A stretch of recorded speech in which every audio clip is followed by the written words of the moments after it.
লা ইলাহু ওয়াহদাহু লা শারীকা লাহু আহদান সামাদান লাম ইয়ালিদ ওয়া লাম ইউলাদ ওয়া লাম ইয়াকুল লাহু কুফুয়ান আহাদ। লা ইলাহা ইল্লাল্লাহু ওয়াহদাহু লা শারীকা লাহু লাহুল মুলকু ওয়া লাহুল হামদু ইউহয়ি ওয়া ইউমীতু ওয়া হুয়া হাইয়্যুন লা ইয়ামুত বিয়াদিহিল খায়র ওয়া হুয়া আলা কুল্লি শাইইন কাদির। আউযু বিল্লাহি মিনাশ শাইতানির রাজিম। বিসমিল্লাহির রহমানির রহিম। আসসালামু আলাইকুম ওয়া রাহমাতুল্লাহি ওয়া বারাকাতুহু। নাহমাদুহু নুসাল্লি আলা রাসূলিহিল কারীম। আম্মা বাদ। ফাউযু বিল্লাহি মিনাশ শাইতানির রাজিম। বিসমিল্লাহির রহমানির রহিম।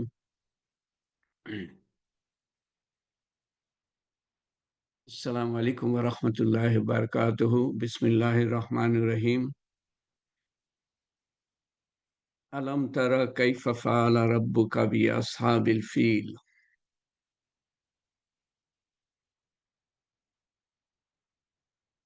তাআলা সূরা ফিলে বলছেন, আজকে তৃতীয় দিন আমরা এটা নিয়ে আলোচনা করছি। আলম তারা কাইফা ফাআলা রাব্বুকা বিআসহাবিল ফিল। আপনি কি দেখেন নাই আপনার প্রতিপালক, পালনকর্তা হাতি বাহিনীর সাথে কিরূপ ব্যবহার করেছেন? আলাম ইয়াজআল কাইদাহুম ফি তাদলিল। তিনি কি তাদের চক্রান্ত নস্যাৎ করে দেননি? ওয়ারসালা আলাইহিম তাইরান আবাবিল। তিনি তাদের উপর প্রেরণ করেছেন ঝাঁকে ঝাঁকে পাখি। তারমিহিম বিহিজারাতিম মিন সিজ্জিল। যারা তাদের উপর পাথরের কঙ্কর নিক্ষেপ করেছিল। ফাজালাহুম কাসফিম মাকুল। এবং তার ফলে কি হয়? তিনি তাদেরকে চিবানো খড় করে দেন। চিবানো খড়।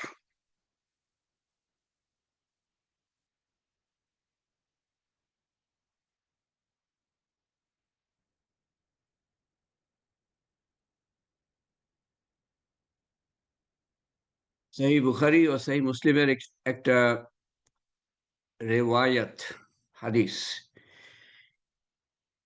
এই তফসির আছে যে মক্কা বিজয়ের দিন রাসূলুল্লাহ সাল্লাল্লাহু আলাইহি সাল্লাম বলেন, উনি যখন মক্কা বিজয় করেন তখন তিনি বলেন, আল্লাহ তাআলা মক্কার উপর হাতি, ফিল ওয়ালাদের আধিপত্য বিস্তার করতে দেননি, বরং তিনি বরং তিনি তার নবী সাল্লাল্লাহু আলাইহি ওয়াসাল্লাম ও ঈমানদার বান্দাদেরকে মক্কার উপর আধিপত্য দান করেছেন। আধিপত্য বিস্তার করতে দেন নাই, বরং তার নবী সাল্লাল্লাহু আলাইহি সাল্লাম ও ঈমানদার বান্দাদেরকে মক্কার উপর আধিপত্য দান করেছেন। তখন করেন নাই, ওই সময় না। ওই সময় কাবা শরীফকে রক্ষা করেন আল্লাহ তাআলা, মক্কা শরীফকে রক্ষা করেন, এবং তার প্রায় 40 বছর পরে রাসূলুল্লাহ সাল্লাল্লাহু আলাইহি সাল্লাম নবী হন। জন্ম হয় 50 দিন পরে, কম বেশি। এই ঘটনার 50 দিন পরে ওনার জন্ম হয়। তার 40 বছর পর উনি নবী হন। তার 22 বছর পরে, 22 বছর না, 21 বছর পরে নবী হওয়ার 21 বছর পরে উনি মক্কা বিজয় করেন। কিন্তু এখানে বলা হচ্ছে যে নবী এবং ঈমানদার বান্দাদেরকে মক্কার উপর আধিপত্য দান করেছেন। এই ঘটনার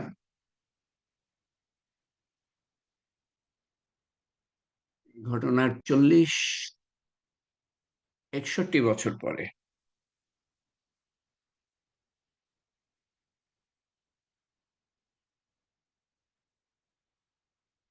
গতবার আমরা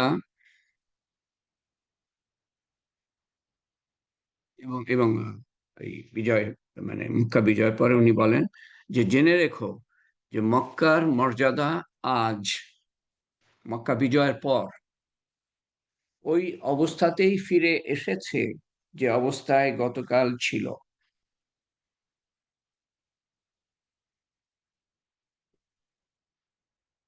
গতকাল বলতে উনি বুঝিয়েছেন যে যখন এক আল্লাহর ইবাদত ছিল। মক্কা বিজয়ের পরে উনি সমস্ত মূর্তিকে ধ্বংস করে দেন। তো আমরা যে আলোচনা করছিলাম সে আলোচনায় ফিরে যাই। এর আগে আমরা বলেছিলাম যে আব্রাহা তার সেনাদল সহ এবং হাতির বাহিনী সহ মক্কার দিকে ধাবিত হয়। পথিমধ্যে এক আরব সর্দার সেনাদল সংগ্রহ করে তার রাস্তায় রুখে দাঁড়ায় এবং পরাজিত হয় সেই সেনাদল। তারপরে আরেক তাইফের কাছে এসে আরেক আরব সর্দার সেনাদল সহ রুখে দাঁড়ায়, সেও পরাজিত হয় এবং আব্রাহা মক্কার কাছাকাছি গিয়ে পৌঁছায়। তার উদ্দেশ্য কাবা শরীফ ধ্বংস করবে, কারণ আরববাসীরা কাবা শরীফে যেত তীর্থ তীর্থযাত্রায়, দেব দেবীর পূজা করতে। 360টা দেব দেবী ছিল এবং অনেক অর্থ সম্পদ খরচ করতো এসে হজের মৌসুমে। তো তার উদ্দেশ্য ছিল যে এই কাবা শরীফটা যদি আমি ধূলিসাৎ করে দিই। প্রথমে সে আহ্বান জানায় সবাইকে যে তোমরা মক্কায় যাবা না, তোমরা ইয়েমেনের রাজধানী সানাতে আসবা হজ করতে। এখানে আমি একটা বড় গির্জা বানিয়েছি। তার সারায় মানুষরা সাড়া দেয় নাই, তার ডাকে মানুষরা সাড়া দেয় নাই। আহ তারপরে সে ক্ষুব্ধ হয়ে হয় কেউ মলমূত্র ত্যাগ করে সেই গির্জায়, বা গির্জা জ্বালিয়ে দেওয়ার চেষ্টা করে, বা সে নিজেই সেটা সাজায় সাজিয়ে আহ আক্রমণ এর অজুহাত বের করে সে সেনাদল নিয়ে যায়। প্রায় 60,000 বলা হয়, কোথাও বলা আছে আরো কম সংখ্যার কথা আমরা শুনি। এবং তার সাথে ছিল 9 থেকে 13টা হাতি। তো পথিমধ্যে দুইবার বাধাগ্রস্ত হয়, দুইবারই সে বিজয় লাভ করে এবং তারপরে মক্কার কাছাকাছি আসে। তিহামা, এক এক রেওয়ায়েতে আমরা পাই, এক ব্যাখ্যায় আমরা পাই তফসিরে, এক এক ধরনের তফসিরে পাই যে সে মক্কার কাছে তিহামা নামক একটা জায়গা আছে, সেখানে এসে সেই তিহামার আহ, অনেক গৃহপালিত পশু, উট, ভেড়া, ছাগল, হাজার হাজার সে কব্জা করে। আহ, সেখানে তৃণভূমি ছিল বা আবাদি ছিল সেখান থেকে। এবং সেই সাথে রসুল্লাহ সাল্লাহ ইসলামের দাদা আব্দুল আব্দুল মুত্তালেব এর 200টা উট চড়ছিল সেখানে, সেটাও কব্জা করে।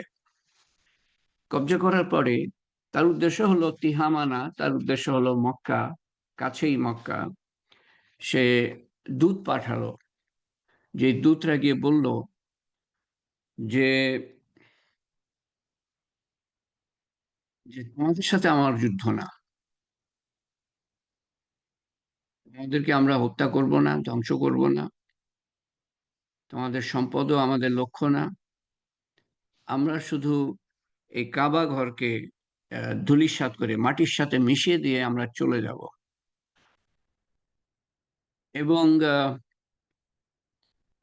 তারপর বলা হয় যে আব্রাহা আরেক দূত পাঠায়, যে দূত গিয়ে মক্কাবাসীদের বলে যে তোমাদের যে সর্দার আছে সে যদি চায় তো আব্রাহার সাথে দেখা করতে পারে, আব্রাহারের সাথে, আব্রাহা তার সাথে দেখা করতে পারে। তো সর্দার ছিলেন তখন রাসূলুল্লাহ সাল্লাল্লাহু আলাইহি ওয়াসাল্লামের দাদা আব্দুল মুত্তালিব, যার কথা বললাম, যার 200টা হাতি কবজা করে আব্রাহারের সৈন্য সেনাদল। তো ওনাকে বলা হলো আপনি আসেন আমার সাথে, আব্রাহার সাথে কথা বলেন আপনি। উনি বললেন যে আমরা তো যুদ্ধ করে পারবো না, আমাদের সেই শক্তি নাই। আপনাদেরকে গতবার বলেছিলাম যে মক্কার আহ, জনগণ তখন হাজার খানিকও হবে না। এর আগে যে যুদ্ধ হয়েছিল সেই যুদ্ধে তারা আশেপাশের গোত্রদের একত্রিত করে আহজাবের যুদ্ধে 10 থেকে 12 হাজার সৈন্য জোগাড় করতে পেরেছিল। তো এখানে হয়তো 60,000 হবে আব্রাহারের সৈন্য। তো আব্দুল মুত্তালিব বললেন যে আমরা তো তোমাদের সাথে যুদ্ধ করে পারবো না, ঠিক আছে আমি গিয়ে তোমাদের সর্দারের সাথে, আমি তোমাদের যে গভর্নরের সাথে আমি কথা বলছি গিয়ে। উনি গেলেন দেখতে, খুবই সুশ্রী, সুপুরুষ, আকর্ষণীয় ব্যক্তিত্ব। উনি যখন আব্রাহার তাঁবুতে প্রবেশ করলেন, আব্রাহা রাসূলুল্লাহ সাল্লাল্লাহু আলাইহি সাল্লামের দাদাকে দেখে খুবই মুগ্ধ হলো। মুগ্ধ হয়ে সে সিংহাসন ছেড়ে আহ, আব্দুল মুত্তালিবের আব্দুল মুত্তালিব এসে যেখানে বসলেন, সিংহাসন ছেড়ে আব্রাহা সেই আব্দুল মুত্তালিবের পাশে গিয়ে বসলো। এমন প্রভাবিত হয়েছিল, এমন সুপুরুষ দেখতে। উম, আব্রাহা বলল যে আপনার কি বলার আছে, আমরা এই কারণে এসেছি। আব্দুল মুত্তালিব বললেন যে দেখেন, এই যে কাবা ঘর যেটাকে আপনারা ধ্বংস করতে চান, এর এক রব আছে, প্রতিপালক আছে, মালিক আছে, রক্ষক আছে। তিনি নিজেই এটার হেফাজত করেন।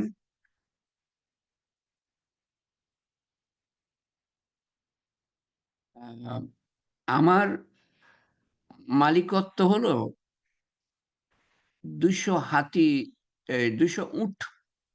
আমার আমার আমার আমার অধীনে আছে 200টা উট। আমি ওটার মালিক, এই কাবার মালিক আমি না। তো আমাকে 200টা উট ফিরিয়ে দাও। আব্রাহা তো অবাক হয়ে গেল যে তুমি তোমার উট সম্বন্ধে চিন্তিত, আর আমি এই আহ, কাবা ঘরকে আমি ধ্বংস করতে এসেছি। আমি যাতে কাবা ঘর ধ্বংস না করি সে সম্বন্ধে তুমি কিছু বলছো না, মক্কাবাসীদের ধ্বংস না করি সে সম্বন্ধে কিছু বলছো না, তুমি তোমার উট নিয়ে তুমি ব্যস্ত। তখন উনি ওই কথাটা বললেন যেটা আমি আগে বললাম, যে এটার, এই কাবা ঘরের আহ, রব আছে, মালিক আছে, প্রভু আছে, তিনি রক্ষা করবেন। তো এটা শুনে আব্রাহা বলল যে আমি তো অবাক হয়ে গেলাম, আপনি তো এই ইয়ের কথা বলছেন, আপনি উটের কথা বলছেন, এই কাবা ঘরের কথা বলছেন না। তো আহ, আব্রাহার মানে সে আশ্চর্য হয়ে গেল যে এই লোকটা নিজের সম্পত্তি নিয়ে চিন্তিত, কাবা ঘর সম্বন্ধে চিন্তিত না। রাসূলুল্লাহ সাল্লাল্লাহু আলাইহি ওয়াসাল্লামের দাদা বলতে চান উনি তো বুঝতেই পারছেন যে রক্ষা করতে পারবেন না, তো বলে লাভ নাই, ক্ষমতা নাই। আল্লাহর উপরে উনি ছেড়ে দিলেন, আল্লাহ তাআলা চাইলে পরে রক্ষা করবেন, আল্লাহ তাআলা যদি না চান তো এটা ধ্বংস হবে। তো উনি এটা বলে আহ, আহ, রাসূলুল্লাহ সাল্লাল্লাহু আলাইহি ওয়াসাল্লামের দাদা আব্দুল মুত্তালিব এটা বলে যে এটা রক্ষক চাইলে উনি রক্ষা করবেন, এটা তোমার আর ওই আহ, ইয়ের আল্লাহর ব্যাপার। কারণ আব্রাহা বলল যে তুমি যে বলছো আল্লাহ রক্ষা করবে, আল্লাহ তাআলা আজকে রক্ষা করতে পারবে না আমার হাত থেকে। তো রাসূলুল্লাহ সাল্লাল্লাহু আলাইহি ওয়াসাল্লামের চাচা বললেন যে এটা আল্লাহ এবং তোমার ব্যাপার, এখানে এটা আমার ব্যাপার না। তো উনি উঠে গেলেন। আব্রাহা রাসূলুল্লাহ সাল্লাল্লাহু আলাইহি ওয়াসাল্লামের চাচার উপরে মুগ্ধ হয়ে ওই 200টা উট ফিরিয়ে দিলেন। এটা হলো একটা বর্ণনা সেই সময়কার। আরেকটা বর্ণনায় বলে যে আব্দুল মুত্তালিব নিজের উটের কথা কিছু বলেন নাই, যে আমার উট ছেড়ে দাও। উনি যখন দেখলেন, আরেক আরেক বর্ণনায় আছে যে আব্রাহা আহ, হামা নামক জায়গায় না, আরো কাছে মিনা এবং আরাফাতের মাঝামাঝি একটা জায়গা, সেখানে এসে হাজির হয়। আসিফা, আরাফাত ও তায়েফ, তায়েফের পাহাড়গুলোর মধ্যে হারাম শরীফের সীমানার কাছাকাছি একটা স্থান, কাবা শরীফের কাছাকাছি একটা স্থান আসিফা। সেখানে পৌঁছে গেল। আব্দুল মুতালেব নিজেই তার কাছে যান এবং তাকে বলেন, আপনার এখানে আসার কি প্রয়োজন ছিল? আপনার যা প্রয়োজন সেটা আমাদের জানালেই আমরা সেটা নিয়ে হাজির হতাম আপনার সামনে। আর যেহেতু তাকে আহ, বাধা দেওয়ার কোনো ক্ষমতা ছিল না মক্কাবাসীর, আমরা নিজে নিজে নিয়ে যেতাম আপনার যা প্রয়োজন। জবাবে আব্রাহা বলল যে আমি শুনেছি তোমাদের এই কাবা শান্তি ও নিরাপত্তার স্থান। আমি এর শান্তি এবং নিরাপত্তা খতম করতে এসেছি, এটা ধ্বংস করতে এসেছি।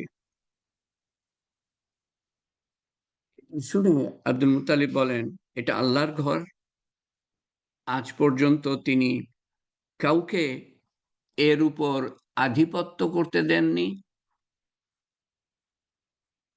আব্রাহা বলে যে আমি একে বিধ্বস্ত করে ছাড়বো। আব্দুল মুতাল্লিব বলেন, আপনি যা কিছু চান আমাদের কাছ থেকে নিয়ে চলে যান। আমাদের কাছে যে সম্পদ আছে, এই পুরা এলাকার যত সম্পদ আছে তার তার 3 ভাগের 1 ভাগ আপনাকে দিয়ে দিব, আপনি ওটা নিয়ে চলে যান, তার মানে ধ্বংস করেন না। কিন্তু আব্রাহা সেটাতে রাজি হয় নাই, সেই প্রস্তাবে যে অনেক সম্পদ দিব আপনাকে, আপনি চলে যান, সেই প্রস্তাবে রাজি হয় নাই। সে আব্দুল মুত্তালিবকে পিছনে রেখে নিজের সেনা দল নিয়ে কাবা শরীফের দিকে এগিয়ে যায়। তো প্রথমটায় বলা হচ্ছে যে আব্দুল মুত্তালিবকে ডেকে পাঠানো হয় এবং উনি ওনার 200 উটের কথা বলেন। দ্বিতীয়তে বলা হয় যে আব্দুল মুত্তালিব কোনো উটের কথা বললেন নাই। আব্রাহা আরো কাছে চলে এসেছিল এবং আব্দুল মুত্তালিব তখন তাকে প্রস্তাব দেয় যে আপনি আমাদের অনেক সম্পদ নেন, নিয়ে চলে যান, অর্থাৎ ধ্বংস করেন না। আব্রাহা রাজি হয়নি, যেটাই কারণ হোক, শেষ শেষ পর্যন্ত দাঁড়ায় একই কথা যে আব্রাহা ধ্বংস করতে প্রস্তুত।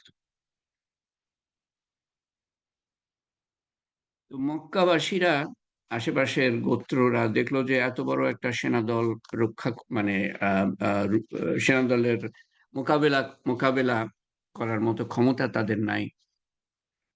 তো আব্দুল মুত্তালিব সর্দার, তিনি সমস্ত মক্কাবাসীকে বললেন যে তোমরা নিজ নিজ আবাস স্থল, ঘর বাড়ি ছেড়ে যতটুকু পারো সম্পদ নিয়ে, খাবার দাবার নিয়ে পাহাড়ে চলে যাও, যাতে করে গণহত্যার থেকে তোমরা বাঁচতে পারো।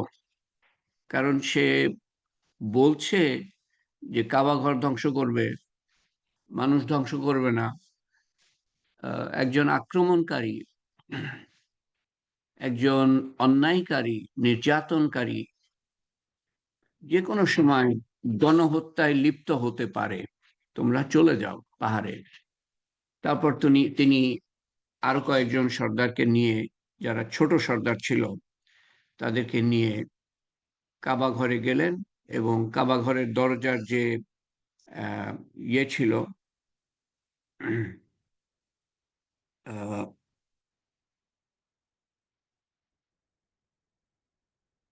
হারাম শরীফের হাজির হন এবং কাবা দরজার কড়া ধরে আল্লাহ তাআলার কাছে দোয়া করেন। এই বলে দোয়া করেন যে যে তিনি যেন তার ঘর ও তার খাদেমদের হেফাজত করেন। সে সময় 360টা মূর্তি ছিল, কিন্তু কোনো বর্ণনায় এটা বলা নাই যে যারা কাবা শরীফে গিয়েছিল দোয়া করতে, তারা এই দেবদেবীর নাম উল্লেখ করেছে। এই কথাটা কোনো বর্ণনায় নাই। প্রত্যেকটা বর্ণনাতে আছে যে ইনারা যে গিয়েছিলেন, ইনারা আল্লাহ তাআলার কাছে সরাসরি দোয়া করেন। এবং দোয়ার আহ বর্ণনা পর্যন্ত দেয়া আছে কয়েকটা রেওয়ায়াতে, কয়েকটা বর্ণনায় দোয়ার কথাগুলা পর্যন্ত তুলে ধরা হয়েছে। কারণ এটা একটা বিরাট ঘটনা ছিল। আমরা সামনে শুনলে বুঝতে পারবো যে বিরাট একটা ঘটনা ছিল। এবং এই ঘটনার বর্ণনা মুখে মুখে প্রচলিত হয়ে আসছিল। তার মধ্যে ইবনে হিশাম নামক একজন ঐতিহাসিক তার বইয়ে লিখেছেন, আব্দুল মুত্তালিব এই ধরনের দোয়া করেন: হে আল্লাহ, বান্দা নিজের ঘর রক্ষা করে, বান্দা নিজের ঘর রক্ষা করে, তুমিও তোমার ঘর রক্ষা করো।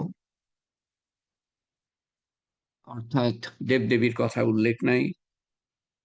তারপর আরো উল্লেখ আছে দোয়ার সম্বন্ধে। আগামীকাল তাদের ক্রুশ, খ্রিস্টানদের যে ক্রস, যেখানে ঈসা আলাইসাল্লামের মূর্তি দেওয়া, আগামীকাল তাদের ক্রুশ ও তাদের কৌশল যেন তোমার কৌশলের উপর বিজয় লাভ না করে।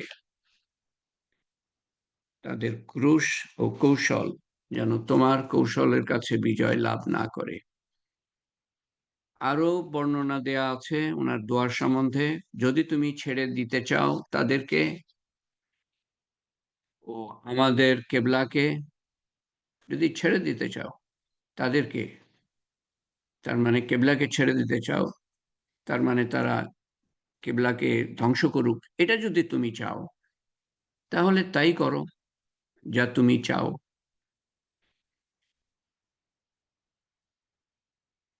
রুহাইলি নামক এক লেখকের বইয়ে লেখা আছে এই উদ্ধৃতি দোয়ার সম্বন্ধে: ক্রুশের পরিজন, ক্রুশের পরিজন ও তার পূজারীদের মোকাবেলায় আজ নিজের পরিজনকে সাহায্য করো। আল্লাহ তাআলাকে বলছেন উনি, আব্দুল মুত্তালেব ক্রুশের পরিজন ও তার পূজারীদের মোকাবেলায় আজ নিজের পরিজনদেরকে সাহায্য করো। আরেক গ্রন্থে দেখেন, এখানেও পূজারীদের কথা, মানে কি বলে, দেবদেবীর কথা বলা নাই। আরেক গ্রন্থে এরকম বলা আছে, ইবনে জারির এর গ্রন্থে যে দোয়ার কথা বলা আছে সেখানেও আল্লাহর কথাই বলা আছে: হে আমার রব, তাদের মোকাবেলায় তুমি ছাড়া কারো প্রতি আমার আশা নাই, তাদের মোকাবেলায় তুমি ছাড়া কারো প্রতি আমার আশা নাই। হে আমার রব, তাদের হাত থেকে তোমার হারামের হেফাজত করো। এই ঘরের শত্রু তোমার শত্রু, তোমার জনপদ ধ্বংস করা থেকে তাদের বিরত রাখো। এখানেও দেবদেবীর কথা বা দেবদেবীর কাছে যে দোয়া করা হচ্ছে সে এখানেও বর্ণনা নাই। তিনটে আলাদা বই থেকে আহ মানে তিনটে দোয়ার কথা আমি বললাম, বা কয়েকটা দোয়ার কথা বললাম, যেখানে কোথাও দেবদেবীর কথা উল্লেখ নাই। এই দোয়া করার পর আব্দুল মুত্তালিব ও তার সাথীরা পাহাড়ে গিয়ে আশ্রয় নেয়। পরের দিন আব্রাহা মক্কায় প্রবেশ করার জন্য এগিয়ে যায়,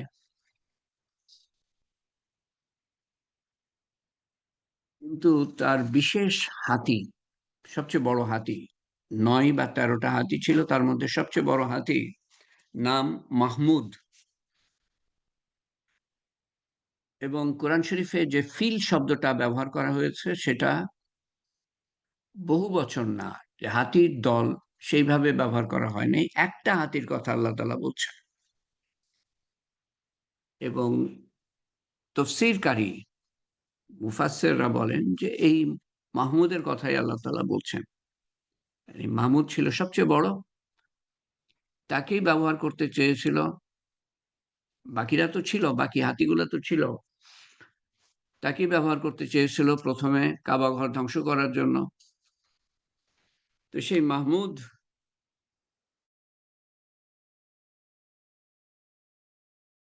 জায়গায় এসে বসে পড়ল, যেন ওই জায়গার সামনে আগাবার কোনো ক্ষমতা তার নাই। বসে পড়লো এবং তাকে চেষ্টা করা হলো উঠাতে এবং সামনে এগিয়ে যেতে আহ, জোর করার চেষ্টা করা হলো। কোনোভাবেই সে সামনের দিকে উঠলো না, বা সামনের দিকে গেল না, উঠলো তো সামনের দিকে গেল না। কি মারা হলো, তাতেও কাজ হয়নি। তাকে কুড়াল এর বাট কুড়ালের বাট দিয়ে আঘাত করা হলো তার পায়ে, তার শরীরে, তাতেও সে সামনে এগোলো না। অঙ্কুশ দিয়ে, অঙ্কুশ কি আমি জানি না, কোনো লোহার অস্ত্র শস্ত্র হবে, সেটা দিয়ে তাকে আঘাত করা হলো। তার শরীর থেকে রক্ত ঝরতে শুরু করলো। এই জায়গায় আমার মনটা খারাপ হয়ে যায় যে একটা পশুর উপরে নির্যাতন, এটা কিছু না, মানুষকে হত্যা করছে, মানুষকে ধ্বংস করছে। আহ, মানুষ মানুষের উপরে গণহত্যা, আহ, মানুষের আবাসস্থল ধ্বংস করে করে দেওয়া, এটা তো মানুষের কাছে, অন্য মানুষের কাছে কিছুই না, যাদের কাছে ক্ষমতা আছে। সামান্য ক্ষমতা যার কাছে আছে সেই হয়ে যায় জালেম, সেই জুলুম শুরু করে পৃথিবীতে।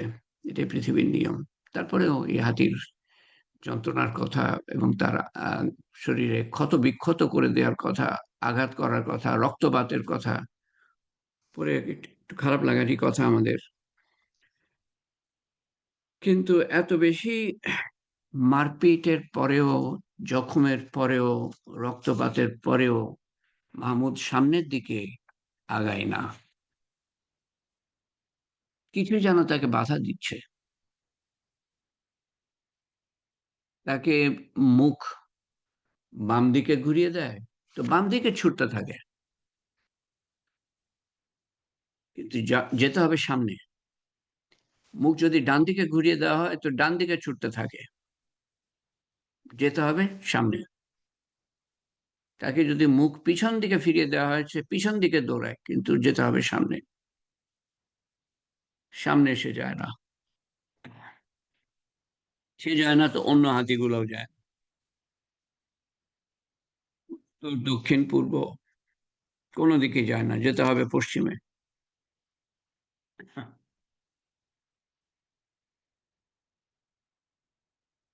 অর্থাৎ সেনাদল আর আগাতেই পারলো না। তো এভাবে তো আল্লাহ তাআলা তাদেরকে আটকালেন, কিভাবে আটকালেন তিনিই জানেন। অদৃশ্য শক্তি ব্যবহার করে, ইচ্ছা, আল্লাহর ইচ্ছা হলেই হলো, কোনো কিছু ব্যবহার করার প্রয়োজন পড়ে না। তো কেন মাহমুদ নামক সবচেয়ে বড় হাতি গেল না সে সম্বন্ধে বর্ণনা নাই। সে গেল না অনেক মারধরের পরে, রক্তপাতের পরেও, আঘাতের পরেও। কুড়াল দিয়ে আঘাত, অঙ্কুশ দিয়ে আঘাত, এরপরে আল্লাহ তাআলার শাস্তি শুরু। সেটা শুরু করলে আর আর শেষ করা যাবে না। আল্লাহ তাআলা ঝাঁকে ঝাঁকে আবাবিল পাখি পাঠিয়ে দেন। এখান থেকে আমরা সামনের বার ইনশাআল্লাহ আলোচনা করব যে যে যে কথাটা আয়াতে বলা হচ্ছে, আহ, আয়াতে যে কথাটা বলা হচ্ছে যে আলাম তারা কাইফা ফাআলা রাব্বুকা বিআসহাবিল ফিল, আপনি কি দেখেন নাই আপনার পালনকর্তা হাতির বাহিনীর সাথে কিরূপ ব্যবহার করেছেন। এখানে আল্লাহ তাআলা কথাটা লক্ষ্য করেন যে হাতির বাহিনীর সাথে কিরূপ লক্ষ্য করেছেন, হাতির বাহিনীর কথা উল্লেখ করছেন। ধ্বংস করেছেন, হাতিও ধ্বংস করেছেন, সেনা দলও ধ্বংস করেছেন, ৬০,০০০ মানুষ কম বেশি ধ্বংস করেছেন। কিন্তু আল্লাহ তাআলা উল্লেখ করছেন হাতির বাহিনীর সাথে কিরকম ব্যবহার করেছেন সেই কথা। মুফাসসির বলেন যে এখানে আল্লাহ তাআলা এই যে ধ্বংস করলেন, সবাইকে ধ্বংস করলেন, সবাইকে হাতির পর্যায়ে নিয়ে গেলেন বা জন্তু জানোয়ারের পর্যায়ে নিয়ে গেলেন, মানুষের পর্যায়ে রাখেন নাই। কারণ তারা যে কাজ করেছিল সেটা হাতির থেকেও নিকৃষ্ট কাজ। এক তো হাতিকে অত্যাচার করা, তারপরে আল্লাহর ঘর ধ্বংস করতে আসা এই হাতি দিয়ে। এবং তারপরে বলছেন আল্লাহ তাআলা, আল্লাম ইয়াজআল কাইদাহুম ফি তাদলিল, তিনি কি তাদের চক্রান্ত নস্যাৎ করে দেননি। চক্রান্তের কথা বলছেন, অর্থাৎ এখানে যে জিনিসটা বুঝতে হবে সেটা হলো যে এই চক্রান্ত বহুদিন ধরে করে আসছিল তারা।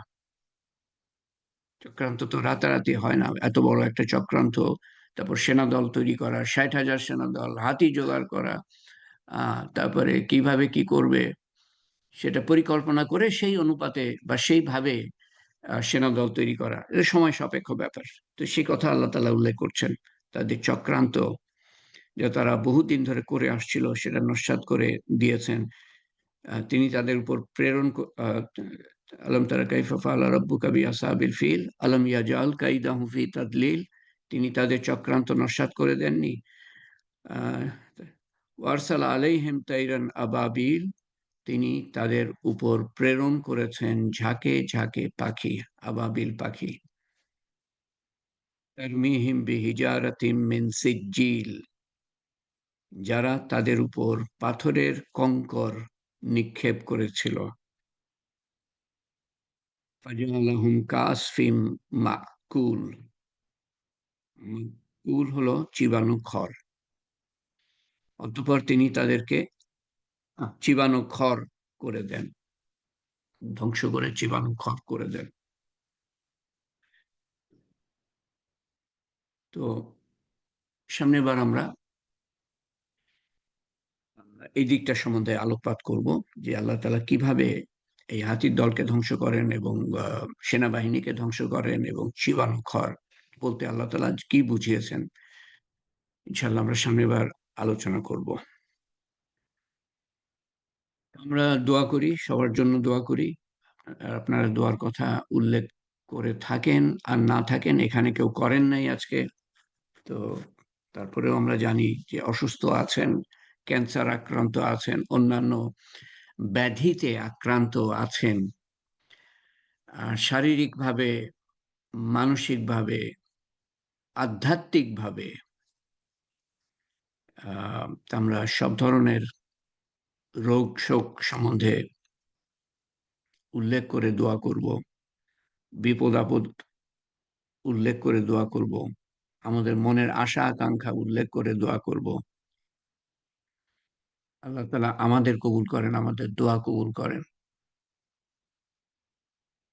আমি শেষ করি যেভাবে সাহাবারা একে অপর থেকে বিদায় নিতেন একে অপরকে স্মরণ করানোর জন্য, চারটি কথা, চারটে আমল যেগুলো না করলে পরে আল্লাহ তাআলা সময়ের শপথ করে বলছেন, ওয়াল আসর, সময়ের শপথ,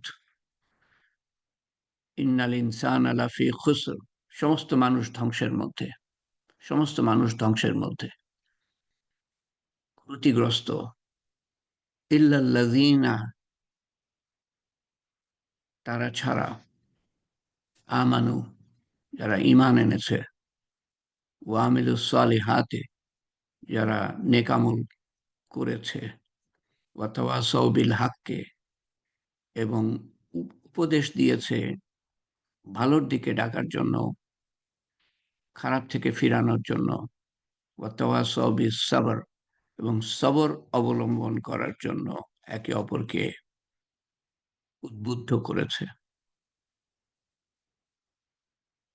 আল্লাহুম্মা আমিন। আল্লাহুম্মা সাল্লি আলা সাইয়্যিদিনা মুহাম্মদ জাযাল্লাহু আন্না মুহাম্মাদান সাল্লাল্লাহু আলাইহি সাল্লাম মা'আহু ওয়া আহলিহি।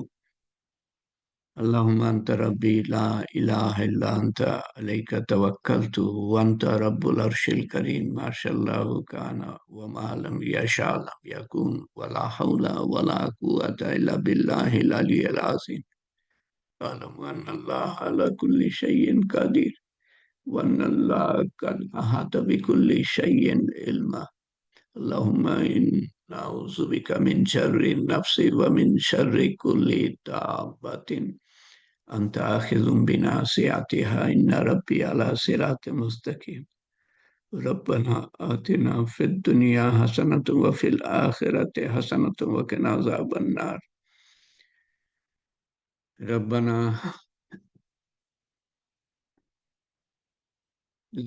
لا تؤاخذنا إن نسينا أو أخطأنا. ربنا ولا تحمل علينا إصرا كما حملته على الذين من قبلنا. ربنا ولا تحملنا ما لا طاقة لنا به واعف عنا واغفر لنا وارحمنا أنت مولانا فانصرنا على القوم الكافرين.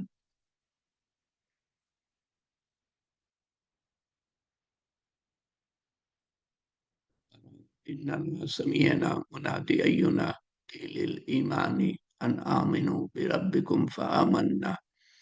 ربنا فاغفر لنا ذنوبنا وكفر عنا سيئاتنا وتوفنا مع الأبرار. ربنا وآتنا ما وعدتنا على رسلك ولا تخزنا يوم القيامة إنك لا تخلف الميعاد. يا فاطر السماوات والأرض أنت ولي في الدنيا والآخرة. لا إله إلا أنت سبحانك إني كنت من الظالمين. لا إله إلا أنت سبحانك إنا كنا من الظالمين. يا ذو الجلال والإكرام يا حي يا قيوم برحمتك نستغيث. হে পাক পরবর্তীগার, তুমি অসীম দয়ালু, অশেষ মেহেরবান, তাই আমরা সমবেত হতে পেরেছি। এত বড় মেহেরবানি যখন দেখিয়েছো আমাদের প্রতি আল্লাহ, তুমি আমাদের সমস্ত গোনা খাতা মাফ করে দাও, তার বদলে নেকি লিখে দাও। যেই সময় হেলায় হারিয়েছি, গোনাও কামাই করি নাই, নেকিও কামাই করি নাই, সেই সময়ের বদলেও নেকি লিখে দাও আল্লাহ। তুমি অশেষ মেহেরবানি আমাদের প্রতি হয়েছো বলেই সমবেত হয়েছি, তাই আমরা হাত উঠাতে পেরেছি। আমাদেরকে খালি হাতে ফিরিয়ে দিও না আল্লাহ। আমরা যা কিছু আমল করতে পেরেছি একসাথে, এবং যা কিছু আমল করেছি একাকী, সমস্ত কিছুর ভুল ভ্রান্তি সংশোধন করে তোমার শাহী দরবারে কবুল করে নিও আল্লাহ, এবং তার সওয়াব রাসূল করিম সাল্লাল্লাহু আলাইহি ওয়াসাল্লামের রূহ মুবারকের কাছে পৌঁছে দিও আল্লাহ, এবং ওনার তোফাইলে আমাদেরকে মাফ করো, ওনার তোফাইলে আমাদের দোয়া কবুল করো। সমস্ত সওয়াব, মিলিত সওয়াব, একত্রিত সওয়াব, আমাদের সমস্ত আপনজন প্রিয়জন যারা কবরে শায়িত, তাদের কাছে মিলিত সওয়াব পৌঁছে দিও এক একজনের কাছে। আমাদের পিতামাতা, শ্বশুর শাশুড়ি, কারো স্বামী কবরে, কারো স্ত্রী কবরে, কারো সন্তান কবরে, দাদা দাদি, নানা নানি, চাচা চাচি, ফুপা ফুপু, খালা খালু, মামা মামি, আত্মীয় স্বজন, বন্ধু বান্ধব, শিক্ষক শিক্ষয়িত্রী, পাড়া প্রতিবেশী, সবার কাছে পৌঁছে দিও আল্লাহ। হে পাক পরবর্তীগার, তুমি অশেষ মেহেরবান, সমস্ত মুসলমানের কাছে পৌঁছে দিও, তাদের কবরের আযাব মাফ করে দিও।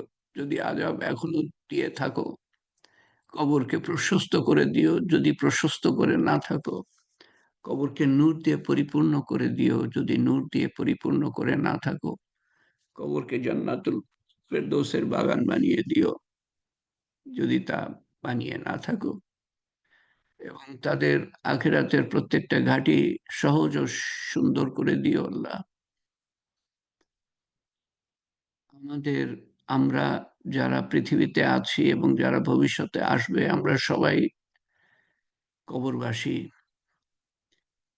তারপর কিয়ামতের দিনে তোমার সামনে হাজিরা দিব। তারপর দাঁড়িপাল্লা বসানো হবে, কঠিনতম সময়।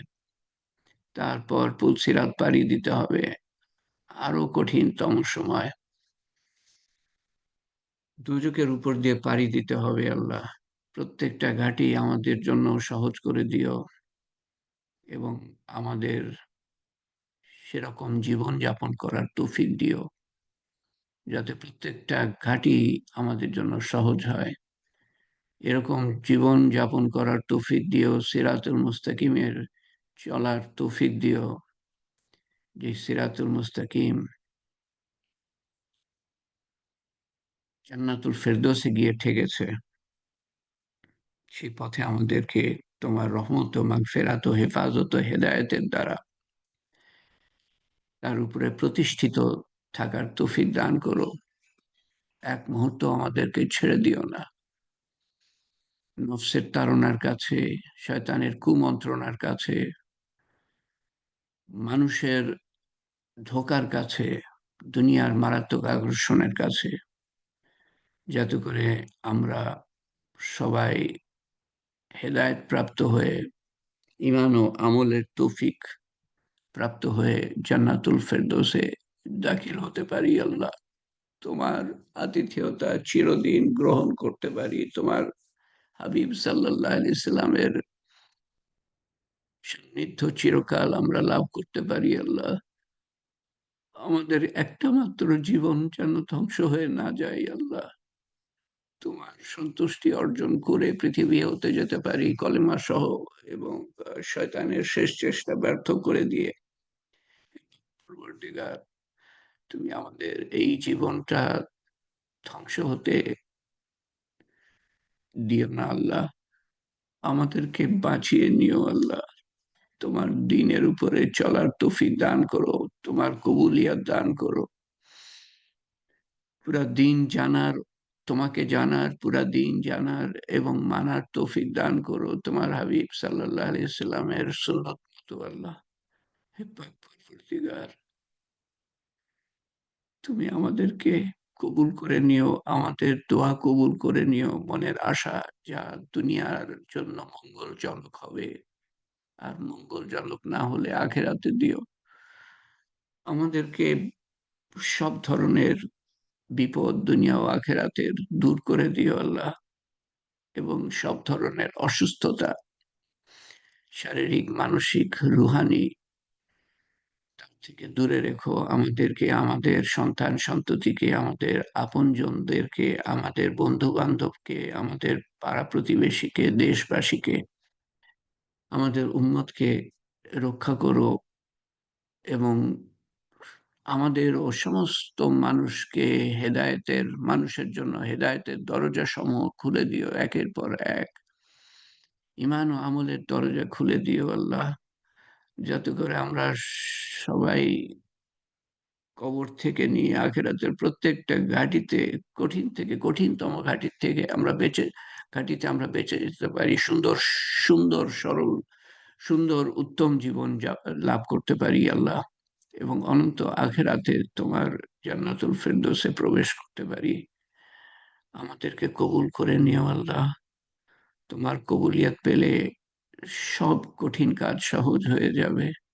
আর তুমি যদি কবুল না করো আল্লাহ, তাহলে সমস্ত সহজ কাজও কঠিন, অসম্ভব থেকে যাবে। পাক পরবর্তীগার, প্রত্যেকটা আমল যেন আগের আমলের থেকে আরো ঈমান, মজবুত ঈমানের সাথে তোমার হুকুমের দিকে তাকিয়ে তোমার হাবিব সাল্লাল্লাহু আলাইহি সাল্লামের সুন্নতের দিকে তাকিয়ে এবং নিয়ত বিশুদ্ধ করে একমাত্র তোমার সন্তুষ্টিয়ার্থে যত করতে পারি সেই তৌফিক দিও আল্লাহ। তোমার শান মতো চাওয়া হয় নাই, তোমার শান মতো তুমি দান করো আল্লাহ।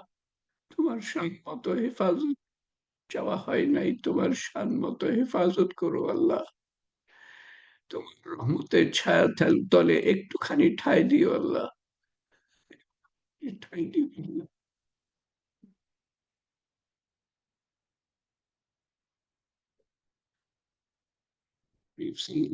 সাল্লাম যা কিছু চেয়েছিলেন আমরাও তাই চাই।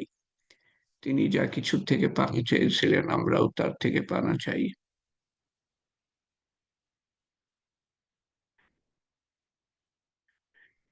مذيع الحاجات يا رافع الدرجات يا حلال المشكلات يا مجيب الدعوات برحمتك نستغيث يا أول الأولين يا آخر الآخرين يا أكرم الأكرمين يا أرحم الراحمين يا راحم المساكين يا ذي القوة المتين. ربنا تقبل منا إنك أنت السميع العليم وتب علينا إنك أنت التواب الرحيم. سبحان ربك رب العزة عما يصفون وسلام على المرسلين والحمد لله رب العالمين. وبالحق لا إله إلا الله محمد رسول الله صلى الله عليه وسلم آمين يا رب العالمين. سبحان الله وبحمده سبحانك اللهم وبحمدك أشهد أن لا إله إلا أنت أستغفرك وأتوب إليك. ইনশাআল্লাহ আমরা সামনের বুধবারে মিলিত হব। বুধবারে মিলিত না, আজকেই তো বুধবার, শুক্রবারে মিলিত হব। সামনের শুক্রবারে মিলিত হব, একে অপরকে স্মরণ করাই। না, কমপক্ষে আমাদেরকে তৌফিক দিবেন, একে অপরের জন্য দোয়া করি, ফেরেশতাদের দোয়া পাবো, ফেরেশতাদের দোয়া পাবো। আসসালামু আলাইকুম ওয়া রাহমাতুল্লাহি ওয়া বারাকাতুহু। হ্যালো।